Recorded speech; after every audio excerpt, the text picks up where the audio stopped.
The deserts of the Middle East hold stories of ancient civilizations, of shifting sands, and of treasures buried deep beneath the surface. For decades, one of those treasures, oil, has been a source of both immense wealth and terrible conflict. In the late summer of 1990, that conflict ignited in a way that would shock the entire world. Imagine waking up one morning to find that a small, peaceful neighbor has been swallowed whole by a much larger, more powerful country next door. The leader of that powerful country then declares that this conquered land is now his, forever.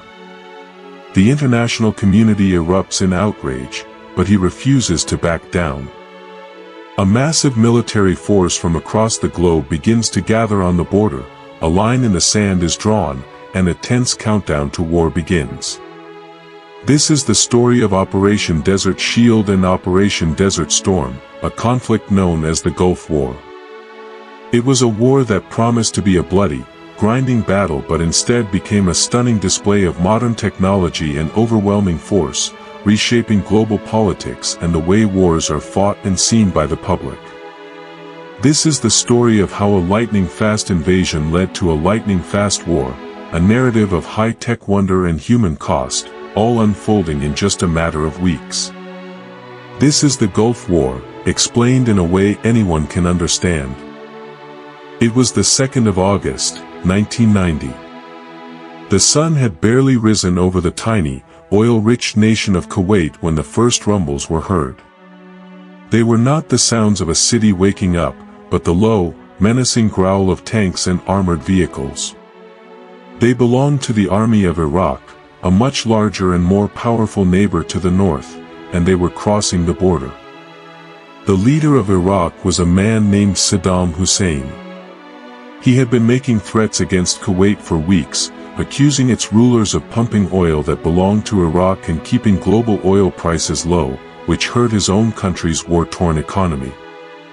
He saw Kuwait, with its long coastline and vast oil reserves, as rightfully belonging to Iraq. On that August morning, he stopped making threats and started giving orders. The invasion was swift, brutal, and completely overwhelming. The small Kuwaiti military was caught entirely off guard. Some fought bravely, engaging Iraqi columns in hopelessly outnumbered skirmishes, but they were like a pebble trying to stop a tidal wave. The main Iraqi force, led by elite Republican Guard divisions, pushed straight down the highway towards Kuwait City, the capital. By the end of the day, the city was in chaos. Iraqi soldiers were everywhere, taking control of government buildings, the airport, and the radio station. The Emir of Kuwait, the country's ruler, barely escaped with his life, fleeing to Saudi Arabia just hours before Iraqi troops reached his palace. For the people of Kuwait, it was the beginning of a nightmare. A sovereign nation had been wiped off the map in a single day, and the world woke up to a new and frightening reality that would define the next 6 months. To understand why this happened, the world had to look at the man who gave the order.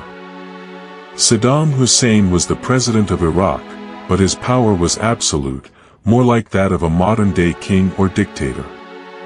His path to power was a story of ruthless ambition. He rose through the ranks of the Ba'ath political party, a movement that mixed Arab nationalism with a brutal form of socialism. He controlled Iraq through a vast network of secret police and informants, creating an atmosphere of constant fear where any sign of dissent could lead to torture or death. For 8 long years in the 1980s, Saddam had waged a devastating war against his neighbor, Iran. That war cost hundreds of thousands of lives and left Iraq with massive debts. Instead of rebuilding his nation, Saddam looked for a scapegoat and a solution. He blamed Kuwait for waging an economic war against him by flooding the market with cheap oil. He also saw Kuwait's oil fields as a key to unlocking Iraq's financial prison. However, Saddam's ambition was not just about money, it was about power and glory. He dreamed of being the undisputed leader of the entire Arab world, a modern-day Saladin who would unite the region. Kuwait, in his view, was merely the first step. His calculation was a dangerous one. He believed that the world, especially the United States, would be too weary or too distracted to intervene. He misread the post-Cold War atmosphere and the universal principle of national sovereignty. The invasion of Kuwait was not just an act of aggression, it was a direct challenge to the New World Order, and at the center of it was a man whose determination was matched only by his monumental miscalculation of the global response. The international reaction was immediate, and it was unified in a way rarely seen before or since. The United Nations Security Council, meeting in emergency session, passed a series of resolutions condemning the invasion and demanding Iraq's immediate and unconditional withdrawal. But the most significant voice came from the White House. The President of the United States was George Herbert Walker Bush, a seasoned veteran of World War II and the Cold War. He immediately saw the invasion not just as a regional problem, but as a fundamental threat to global stability. If a country could simply swallow its neighbor to steal its resources, the world would descend into chaos. President Bush began working the phones, constructing a grand coalition. His message was simple and clear: this aggression would not stand. The crucial piece of the puzzle was King Fahd of Saudi Arabia, the guardian of Islam's two holiest cities and owner of the world's largest oil reserves. Saudi Arabia shared a long, vulnerable border with Iraq. If Saddam's tanks kept rolling south, they could overrun the Saudi oil fields in a matter of days, giving Saddam control of a massive portion of the world's oil supply. The king was faced with an unthinkable choice: maintain his kingdom's strict isolation from foreign troops or invite them in to save the nation. He made the fateful decision to accept military protection. President Bush announced the commencement of Operation Desert Shield. It was not a declaration of war, but a massive defensive mission. The goal was simple: draw a line in the sand and dare Saddam Hussein to cross it. A massive air and sea bridge began, transporting 250,000 American troops, along with tanks, planes, and ships, to the Saudi desert, alongside soldiers from 34 other nations. The mission was clear: protect Saudi Arabia and pressure Iraq to leave Kuwait. The force gathering in the desert was unlike any the world had seen since World War II. It was not just an American army, it was a true international coalition. President Bush and his Secretary of State, James Baker, had managed to assemble a patchwork of allies that included not only traditional Western powers like the United Kingdom and France but also key Arab nations. The presence of Egyptian and Syrian troops fighting alongside Americans and Britons was a diplomatic masterpiece. It completely destroyed Saddam's narrative that this was a war of the West against the Arab world. The United Kingdom, led by Prime Minister Margaret Thatcher, was the first to stand shoulder to shoulder with the United States, deploying their legendary Desert Rats armored division. France, a nation with historic ties to Iraq, made the tough decision to send its Foreign Legion and advanced aircraft, proving that principles of international law trumped old friendships. Yet, this coalition was a delicate instrument. Each nation had its own motives and red lines. Syria, a bitter rival of Iraq, saw an opportunity. Israel, a nation that had been attacked by Saddam's missiles in the past, was quietly asked by the White House to stay out of the war, no matter what happened. The fear was that if Israel joined the fight, the Arab members of the coalition would be forced to leave, shattering the alliance. The coalition was a testament to diplomacy, a fragile but powerful statement that the post-Cold War world could come together to enforce the basic rule that you cannot simply conquer your neighbor. This massive, multinational military force was now under the unified command of one man, a no-nonsense American general who would soon become a household name, Norman Schwarzkopf. On the night of January 16, 1991, the world watched a live television broadcast from Baghdad. Correspondents from major networks reported on the eerie silence of a city that knew it was a target. The deadline for Iraq to leave Kuwait, set by the United Nations, had passed. President Bush went on television, his voice grim, to announce that the liberation of Kuwait had begun. At that moment, Operation Desert Storm had started. The first wave of the attack was unlike any in history. It was not a ground charge but a coordinated assault by Apache helicopters, F-117 Nighthawk stealth fighters invisible to radar, and volleys of Tomahawk cruise missiles launched from ships hundreds of miles away. Their targets were the nerve centers of the Iraqi military, air defense command centers, power grids, and communication hubs. The sky over Baghdad turned into a horrific, yet precisely choreographed, light show of tracer fire and explosions. The United States Air Force and its allies had planned a campaign designed not to kill millions, but to blind and paralyze. Within hours, the Iraqi Air Force was effectively grounded, its pilots too afraid to fly against the overwhelming force. Saddam's response was to launch Scud missiles at Saudi Arabia and Israel, a desperate attempt to draw Israel into the war and break the coalition apart. However, American Patriot missiles were deployed to intercept the Scuds. The tense, televised images of Patriots streaking into the night sky became a symbol of the new technological battlefield. This was the story of the air war, a 38-day, around-the-clock, precision-guided bombardment that shattered the Iraqi military's ability to fight, leaving the soldiers on the ground in Kuwait shaken, blind, and hopelessly cut off from their commanders. While the world watched the aerial spectacle on their television screens, a very different, more terrifying experience was unfolding on the ground for the Iraqi soldiers. The air campaign was not just about destroying command centers in Baghdad. Its primary focus was to systematically dismantle the Iraqi military machine dug into the sands of Kuwait and southern Iraq. For the Iraqi conscript, often a young man from a poor village with little understanding of why he was there, life became a constant nightmare. They lived in trenches, bunkers, and foxholes, surrounded by a featureless desert that offered no escape. Every day, and especially every night, the sky would fill with the sound of engines.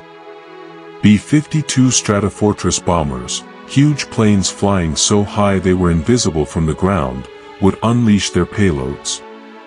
A B-52 carpet bombing strike was a psychological weapon as much as a physical one. It turned a square mile of desert into a churning inferno, sending a shockwave through the ground that felt like an earthquake. Soldiers in the open trenches could be buried alive. Beyond the B-52s, there were the constant patrols by attack jets, which used infrared technology to hunt the heat signatures of tanks and trucks from miles away. A tank crew sleeping under their vehicle for warmth at night would suddenly be turned into a white-hot target. The precision munitions, the so-called smart bombs, allowed a pilot to guide a bomb directly through a bunker door. This relentless pressure caused mass desertions. Thousands of Iraqi soldiers, starving, terrified, and morally broken, simply abandoned their posts and walked across the desert to surrender to the very Saudi troops they were supposed to be fighting. The ground war, before a single coalition tank had crossed the border, was already won in the minds of the men who were supposed to fight it. Saddam Hussein, from his bunker, promised the world that the ground war would be the mother of all battles. He boasted of his formidable defenses along the Saudi-Kuwait border. His engineers had built an elaborate obstacle course of trenches filled with oil that could be set alight, miles of razor wire, and 500,000 landmines. Behind this sat the supposedly less experienced conscript army, and behind them, the elite Republican Guard with their advanced Soviet T-72 tanks. The Iraqi strategy was to force a bloody, head-on assault that would result in massive coalition casualties, shattering the will of the American public. General Schwarzkopf, the commander of the coalition forces, had no intention of fighting a head-on battle. For months, The world's attention was on the massive buildup of Marines and naval forces off the Kuwaiti coast, a giant deception. On February 24, 1991, the ground war began, but the main attack did not come from the south. While the Marines charged into the teeth of the minefields of southern Kuwait as a fixing action, a massive armored corps swung far to the west in a sweeping maneuver known as the left hook. Hundreds of thousands of troops, along with tanks and Bradleys, executed a grueling 300-kilometer march through the featureless Iraqi desert without being detected. When they turned east and slammed into the Iraqi rear, it was complete chaos. The battle was a rout. Entire Iraqi divisions, already shattered by weeks of bombing, surrendered by the thousands. The much-feared Republican Guard divisions were encircled and destroyed in a series of fast-moving tank battles. The mother of all battles lasted exactly 100 hours. The coalition had liberated Kuwait and destroyed the Iraqi army at a miraculously low cost in their own lives, achieving a victory so swift it stunned even the generals who planned it. In the final chaotic hours of the 100-hour ground war, as Iraqi forces were fleeing Kuwait City, a scene of terrible devastation unfolded that would become one of the most controversial images of the entire war. A massive convoy of Iraqi military and looted civilian vehicles was attempting to retreat north along a highway leading to the Iraqi city of Basra. The column was a mix of everything: stolen Kuwaiti police cars, buses packed with soldiers, and trucks towing captured military hardware. As this desperate river of men and metal stretched out for miles, it was detected by coalition air forces. What happened next was a deliberate and systematic aerial assault to cut off the escape route. Attack jets and bombers swooped in, first disabling the lead and rear vehicles, trapping the entire convoy in a giant, flaming cage. Then, they began to methodically destroy everything on the road.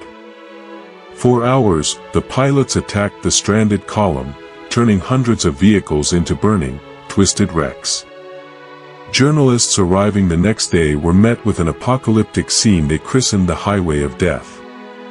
The blackened skeletons of cars and trucks were scattered as far as the eye could see, some still with the charred remains of soldiers inside. The images were broadcast around the world and sparked immediate debate. To some, it was a necessary military action to destroy a retreating enemy force, preventing it from regrouping and fighting another day. To others, it looked like a turkey shoot, an act of slaughter against a fleeing and helpless army that was no longer a threat. The controversy over the Highway of Death contributed directly to President Bush's decision to end the war. The visual brutality of the scene threatened the narrative of a clean, high-tech victory, and within hours of the highway being sealed, the White House announced a cessation of hostilities. The decision to end the ground war after exactly 100 hours was met with shock by some field commanders, but it was a strategic choice from the highest levels. The United Nations mandate was specifically to eject Iraqi forces from Kuwait. That mission had been accomplished spectacularly. President Bush and his advisors had a clear vision for the aftermath. They believed that Saddam Hussein's regime was so badly damaged that it would collapse on its own, toppled from within by a military coup or a popular uprising. They feared that pushing the army all the way to Baghdad and occupying Iraq would shatter the delicate international coalition, turn the Arab allies against them, and trap the United States in an open-ended occupation of a hostile nation. The images from the Highway of Death only reinforced this hesitation. The war needed to be a clean liberation, not a messy conquest. So, the guns fell silent. Coalition forces stopped their advance, allowing a defeated but not destroyed Iraqi army to retreat. In a cruel twist of fate, President Bush also called on the people of Iraq to rise up and overthrow Saddam. The Kurds in the north and the Shia in the south, believing they had American backing, did just that. They launched massive rebellions. But with the coalition standing by and watching, Saddam used the remnants of his military, particularly his helicopter gunships which he was allowed to fly under the ceasefire terms, to crush the uprisings with horrific violence. Tens of thousands of civilians were killed. The general who led the coalition, Norman Schwarzkopf, would later admit that letting the Iraqis fly armed helicopters was a mistake. Kuwait was free, but the Iraqi people were left to face a brutal retribution, and the man who started the war remained firmly in power, setting the stage for a future, far longer and more painful conflict. The Gulf War left a profound and complicated legacy that echoed for decades. Its first and most immediate effect was on the art of warfare itself. The world witnessed the first large-scale, space-age war, enabled by global positioning systems satellites that guided tanks across the featureless desert and precision munitions that hit their targets with uncanny accuracy. The concept of a 24-hour news cycle was born, with Cable News Network, or CNN, broadcasting live from a Baghdad hotel as the bombs fell. The military-media relationship was forever changed, with journalists embedded and briefings becoming televised daily shows starring General Schwarzkopf. This created a new public expectation that future wars would be just as clean, quick, and surgical, a dangerous illusion. Politically, the United States emerged as the sole superpower in a post-Cold War world, confident in its military technology. However, the decision to leave Saddam Hussein in power became a festering wound. For the next 12 years, a low-level conflict continued. American and British pilots patrolled no-fly zones over northern and southern Iraq, and the country was subjected to crippling economic sanctions. The presence of American troops on Saudi soil, the land of Mecca and Medina, became a primary grievance for a wealthy Saudi exile living in Afghanistan, a man named Osama bin Laden. The unfinished nature of the war directly led to the 2003 invasion of Iraq, a war that would drag on for years and cost vastly more in blood and treasure. The swift victory in the desert was dazzling, but its long-term consequences were a stark reminder that winning a war is very different from winning a peace. And so, the story of the Gulf War comes to a close, a short, sharp shock that redefined modern conflict. It was a war of stark contrasts, a massive, ancient desert serving as the theater for a futuristic, high-tech blitz. A coalition of 35 nations came together under a single mandate and achieved a military victory of stunning speed and decisiveness, liberating Kuwait in just 100 hours of ground combat.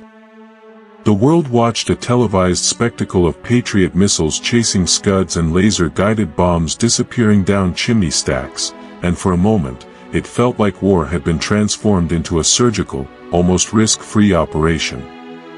But as the smoke cleared over the burning oil fields and the cheers of liberation faded, the complex hangover began.